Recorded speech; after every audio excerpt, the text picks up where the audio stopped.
Malaria an example of biological method.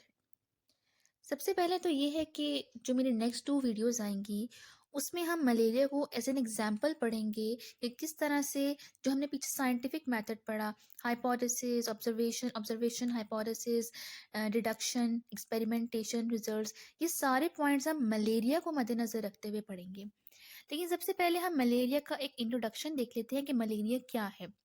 Malaria is a common disease in world including Pakistan.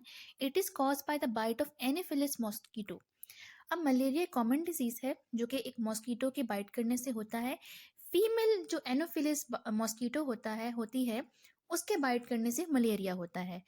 In human history malaria has killed more people than any other disease. अब Y?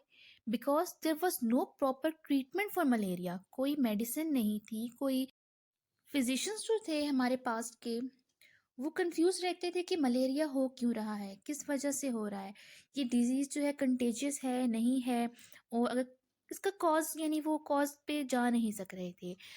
लेकिन उसकी वजह से बहुत से लोगों की deaths हुई। 50 to 60 बिलियन पीपल जो हैं वो हमारे पास्ट में हिस्ट्री में उनकी डेथ मलेरिया की वजह से हुई है। देन 17th सेंचुरी में एक मेडिसिन इंट्रोड्यूस की गई।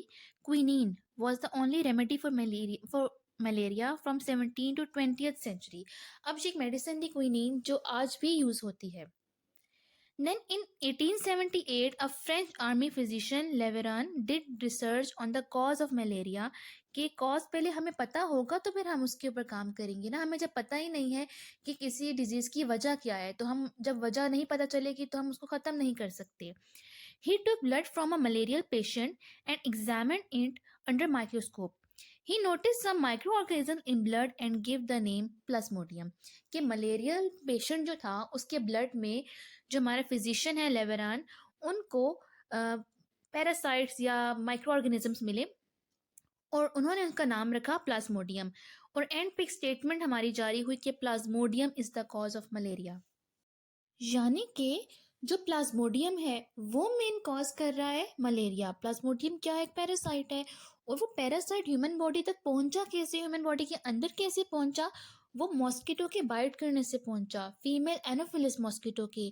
ये प्लाज्मोडियम जो पैरासाइट है ये फीमेल एनोफिलिस मॉस्किटो के गट के अंदर रहता है, वहाँ पे मेच्योर होता है और मल्टीप्लाई करता है, यानी वो उसका होस्ट है। तो नेक्स्ट वीडियो में हम पढ़ेंगे कि मलेरिया ने किस तरह से पास्ट में प्रॉब्लम्स क्रिएट की, लोगों की डेथ्स हुई, और मलेरिया के जो प्रॉब्लम्स थे उनको किस तरह से सॉल्व किया गया। साइंटिस्ट ने साइंटिफिक मेथड यूज़ करते हुए किस तरह से सारी चीज़ों को हैंडल किया। इसके अलावा काफ़ी हमें इंफॉर्मेशन भी मिलेगी जो बड़ी इंटरेस्टिंग होगी और एविडेंसेस के थ्रू जिस तरह से समझाया गया है। सो नेक्स्ट वीडियो में आपको ये सारी चीज़ें मिल जाएंगी।